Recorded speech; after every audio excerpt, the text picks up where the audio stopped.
प्रथम दिवस श्रीमद् भागवत कथा का आरती वंदन स्तुति करने के बाद कथा प्रारंभ।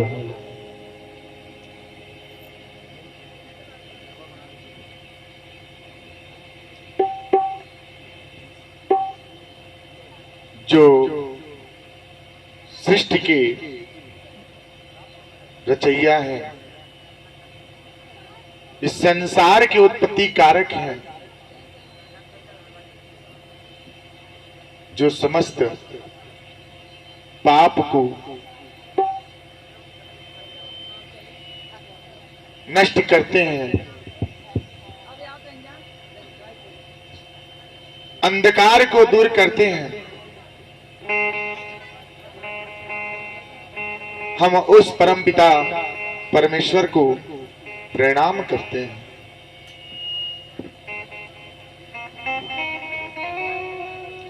जिन्होंने संसार की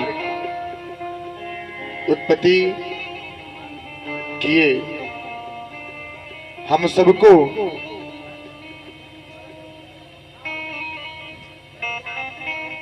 संसार में उत्पत्ति किए,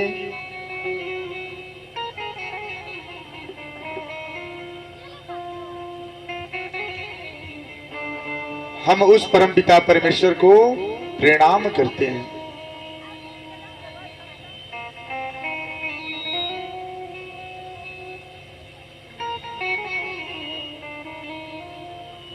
जो आप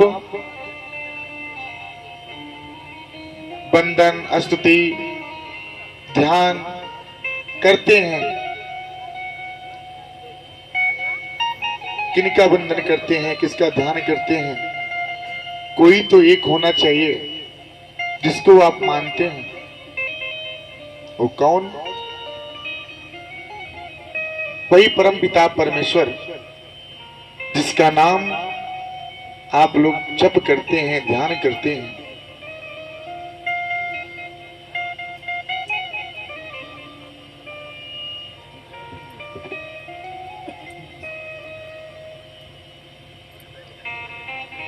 जो आपके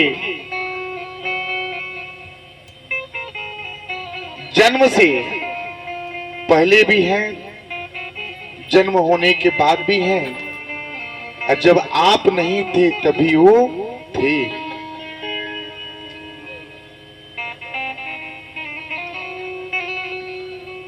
सत्य चित्त और आनंद। सच क्या है? सच किसे कहते हैं? श्रीमद् भागवत कथा में प्रथम दिवस ही ये तीन मूल मंत्र है। क्या? सत्य चित्त और आनंद।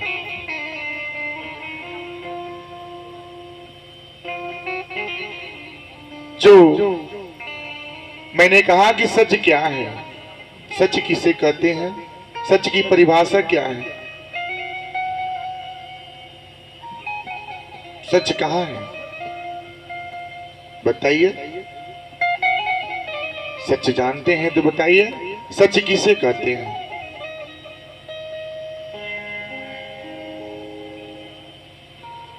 सच आप बताइए, सच किसे कहते हैं? चलिए आप बता दीजिए।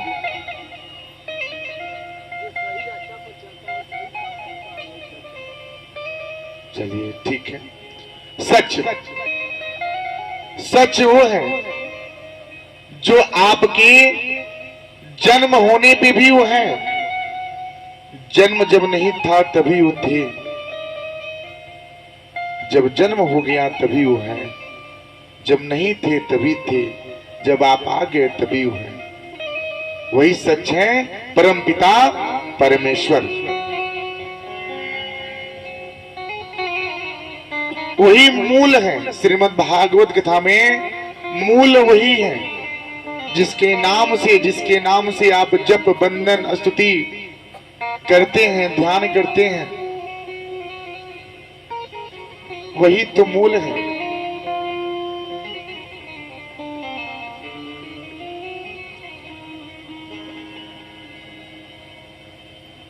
वही सच है।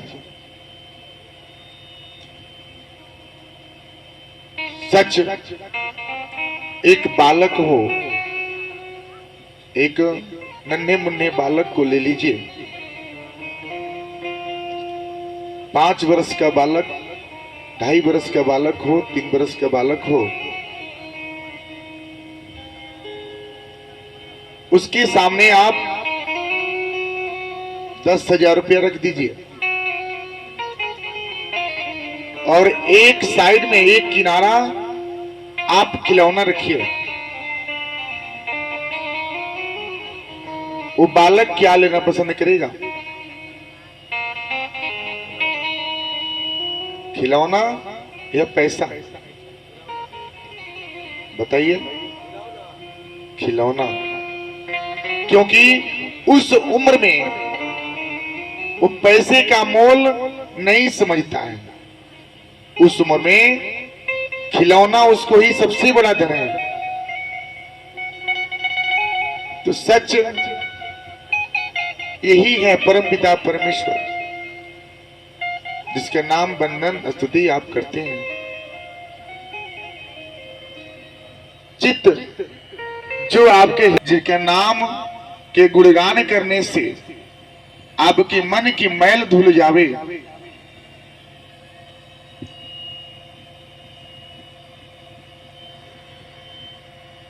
वही है चित्त।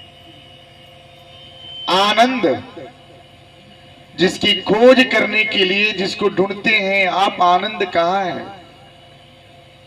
यानी कि सत्य, चित्त और आनंद, ये तीनों मिलकर के बन गया सच्चिदानंद।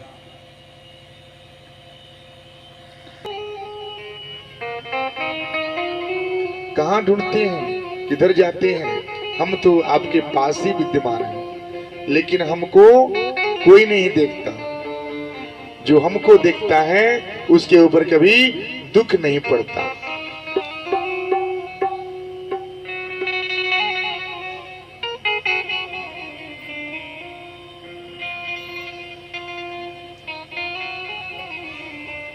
श्रीमद् भागवत कथा कहां से आया, कौन लाया?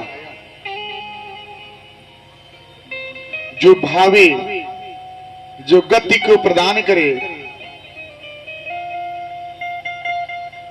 जो पापों को धोए, वही है श्रीमद् भागवत कथा। श्रीमद् भागवत कथा में श्री ठाकुर जी के वास है।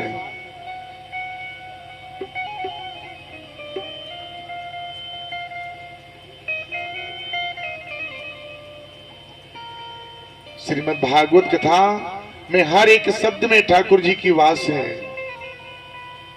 जिस घर में श्रीमद् भागवत कथा का रसपान प्रतिरोज अगर चले,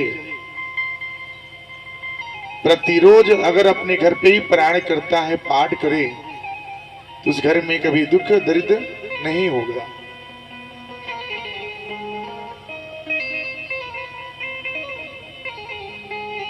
श्रीमद् भागवत कथा कहां से आया, कौन लाया, किसने सुनाया, किसको सुनाया? ये बहुत ही प्राचीन ये बात है।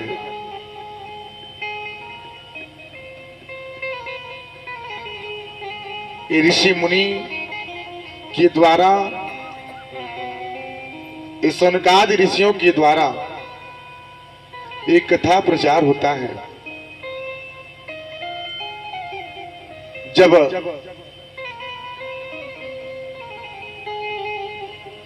एक कथा जब प्रारंभ हुआ तो एक घने जंगल में जब ऋषि मुनि का आगमन दूर दूर से होता है, सब लोगों ने सुना कि यहाँ पे श्रीमद् भागवत कथा का रसपान ज्ञान यज्ञ हो रहा है। तो दूर दूर से ऋषि महात्मा, बड़े बड़े विद्वान ऋषि मुनि, सब लोग सुनने के लिए वहां पहुंचे। यहां तक कि देवता,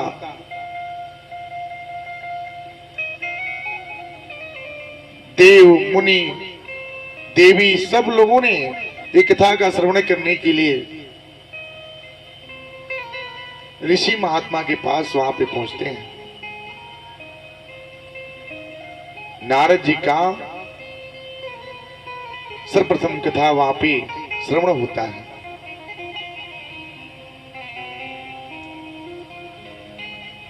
जब श्रीमद् भागवत कथा का रसपान जब चल रहा था, नारद जी ने, ऋषियों ने पूछे, महाराज एक कथा कितने दिन तक चलता है? अब पहले प्रतिरोज पारायण होता था, प्रतिरोज कथा होता था, लेकिन अब नहीं। धर्म क्या है? 5%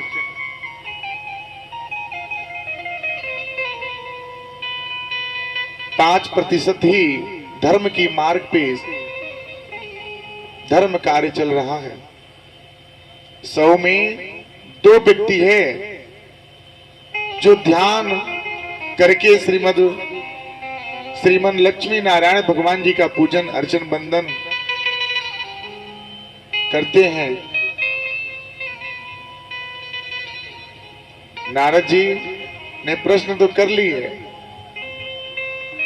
करने के बाद जवाब मिलता है क्या?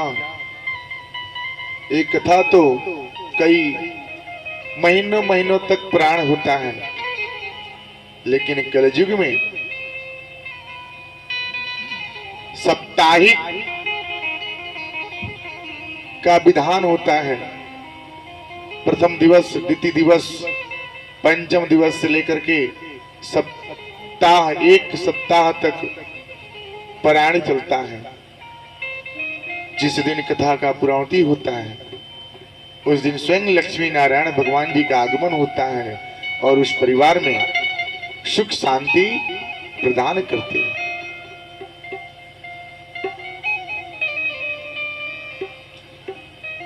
नारद जी ने अब प्रचार प्रसार के लिए निकल जाते हैं। कथा तो सुनी, पूरे देव मुनि ने बहुत ही प्रशंसा किए थे पृथ्वी लोक पे कि यहाँ की बहुत ही अच्छे सज्जन व्यक्ति हैं, बहुत ही सब कुछ है, अच्छा है।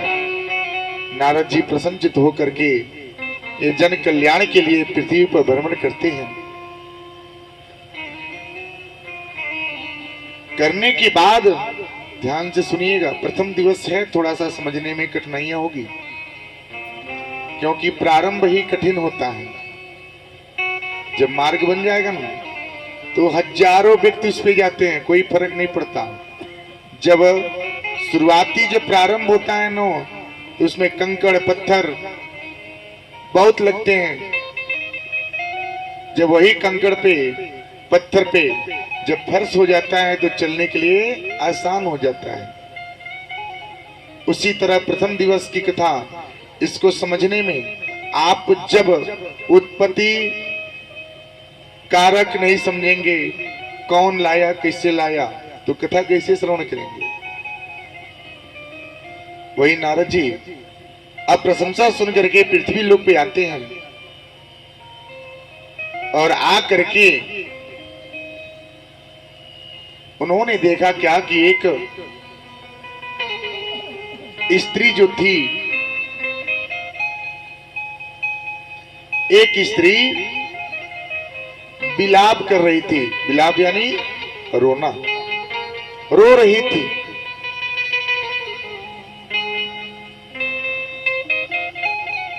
उसके 2 पुत्र जीवन की अंतिम सांस ले रहे थे, यानी कि अब उनकी विदाई थी, अंतिम सांस चल रही थी जीवन का। अब स्त्री जब रो रही थी, नारद जी देखे और बोले, क्या, अरे क्यों रो रही हो, कारण क्या है?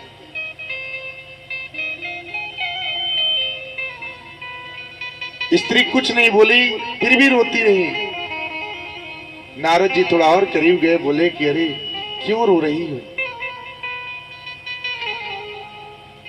स्त्री ने अपने आंसू को पोंछते हुए बोली, क्या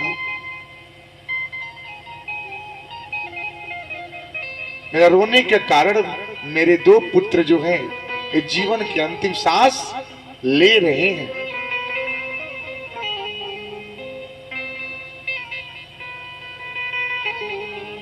नारद जी ने पूछे कि आपका नाम क्या है? इनका नाम क्या था? स्त्री ने बोली कि मेरा नाम भक्ति है और ये दो मेरे पुत्र हैं जिनका नाम ज्ञान और वैराग्य है। ज्ञान और वैराग्य यानी कि भक्ति के दो पुत्र, ज्ञान और वैराग्य। जब ज्ञान होगा तभी तो भक्ति होगी। भक्ति करेंगे तो आपके मन से हर बंधन, हर पाप दूर होगा। जिसको ज्ञान और वैराग्य की प्राप्ति हुआ है उसका जीवन जन कल्याण हुआ है।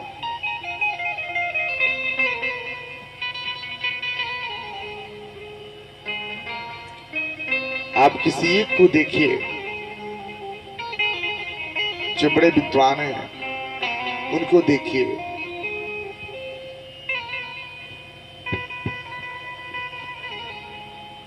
उनके अंदर जब तक ज्ञान और वैराग्य नहीं होगा वो भक्ति नहीं कर सकता। भक्ति क्या है? लुप्त हो रहा है इस कलयुग में, लुप्त हो गया है। जो कहीं कहीं देखने को मिलता है वही लुप्त ज्ञान को जागृत करने के लिए श्रीमद् भागवत कथा का रसपान कराया जाता है।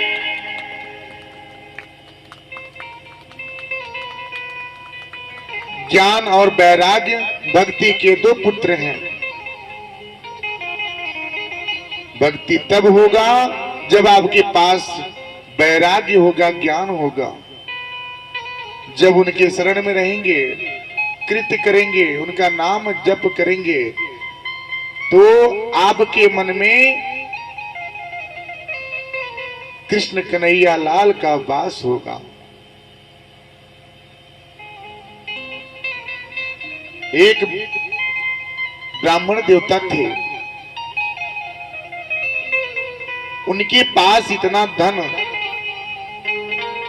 उनके दो पुत्र थे, पति पत्नी बहुत ही सुख शांति से अपना जीवन यापन कर रहे थे।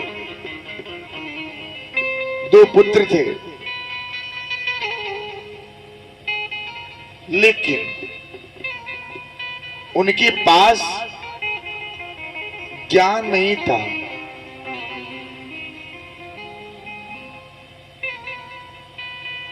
उनकी जो पत्नी थी बहुत ही भक्ति करती थी, बिना भोग लगावे, बिना प्रसाद ग्रहण किए वो अन्न को ग्रहण नहीं करती थी।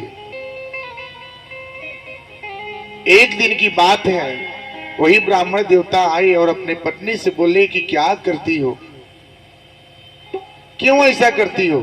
बिना भोग लगावे, बिना उनका प्रसाद ग्रहण किए हुए आप अन्न नहीं देती हैं, क्यों?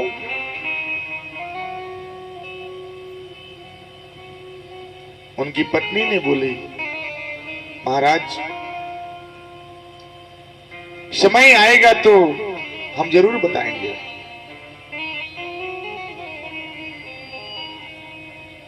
ब्राह्मण देवता चले गए।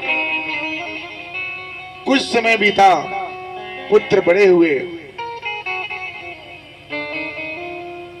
धीरे धीरे इनका धन पतन होने के मार्ग पे चलता चला गया।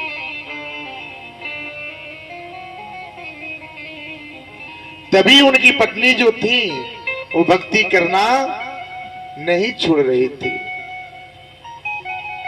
भक्ति क्या है? आपका परीक्षा है। परीक्षा क्या है? जो आप जैसे बच्चे पढ़ते हैं, स्कूलों में बच्चे पढ़ते हैं ना, जो पढ़ेंगे उन्हीं की परीक्षा होती है। जो कभी विद्यालय गए ही नहीं है, जो पाठशाला गए ही नहीं, तो उनका परीक्षा क्या होगा। जो भक्ति करता है उसी की ही परीक्षा होती है। जो नहीं करता वो क्या जाने कि भक्ति क्या होता है। विप्र देवता अब परेशान हो गए। होने के बाद एक दिन की बात है कि आकर के बैठे।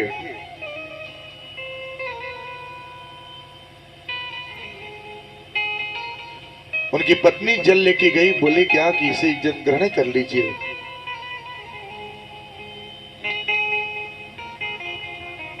ब्राह्मण देवता ने जल को तिरस्कार कर दिए और हाथों से ही उस जल को उन्होंने फेंक दिया। फिर भी उनकी पत्नी ने कुछ नहीं बोली। वो चुपचाप जल ले, वो अपना जो जल का प्यो ग्लास था उसको लेकर के अपने महल घर में प्रवेश कर लिए। और कुछ दिन और व्यतीत होता है, पूरा धन पतन की ओर बढ़ता चला गया। राजपाट जो भी था खत्म हो गया। पुत्रों ने आकर के माता पिता से बोले क्या अब क्या हो रहा है। अब घर में खाने के लिए भी अन्न नहीं थे। चिंतित में बैठे पिता सोच रहे थे। फिर भी उनकी जो पत्नी थी भगवान जी का भोग लगा रही थी। वो भोग क्या था?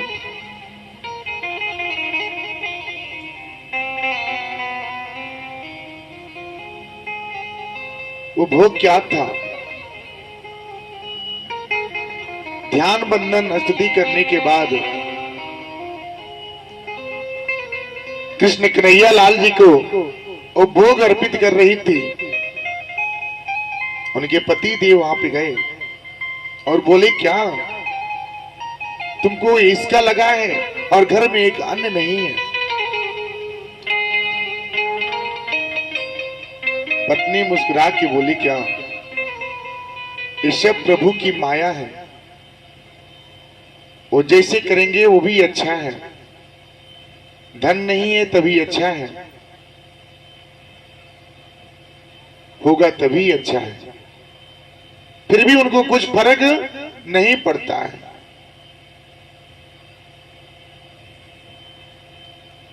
पुत्रों ने भी समझाया। पिता बोले कि हम तो परेशान हो गए, अब करे तो करे क्या।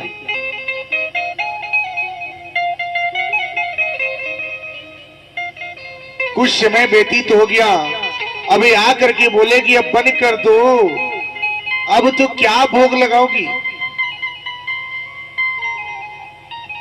घर में क्या है कि भोग लगाने के लिए। एक अन्न का पट्टी नहीं है, एक पैसे नहीं है कि कुछ ला करके आप भोग लगाए। अब इन्होंने बोला क्या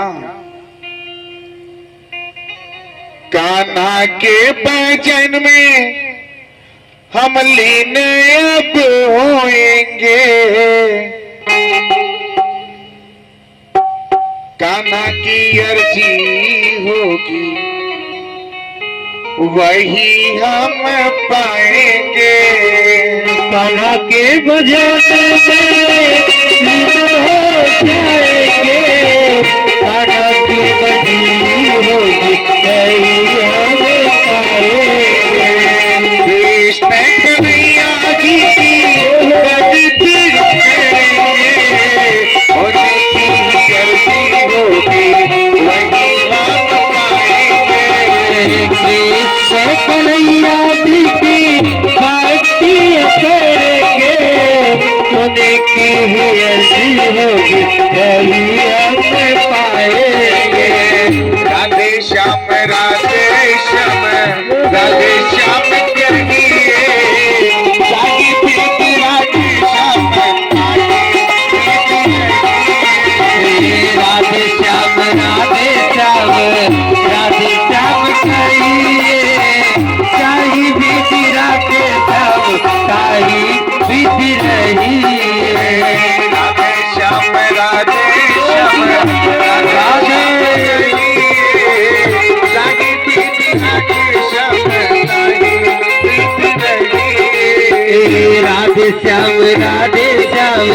राधे श्याम कहिए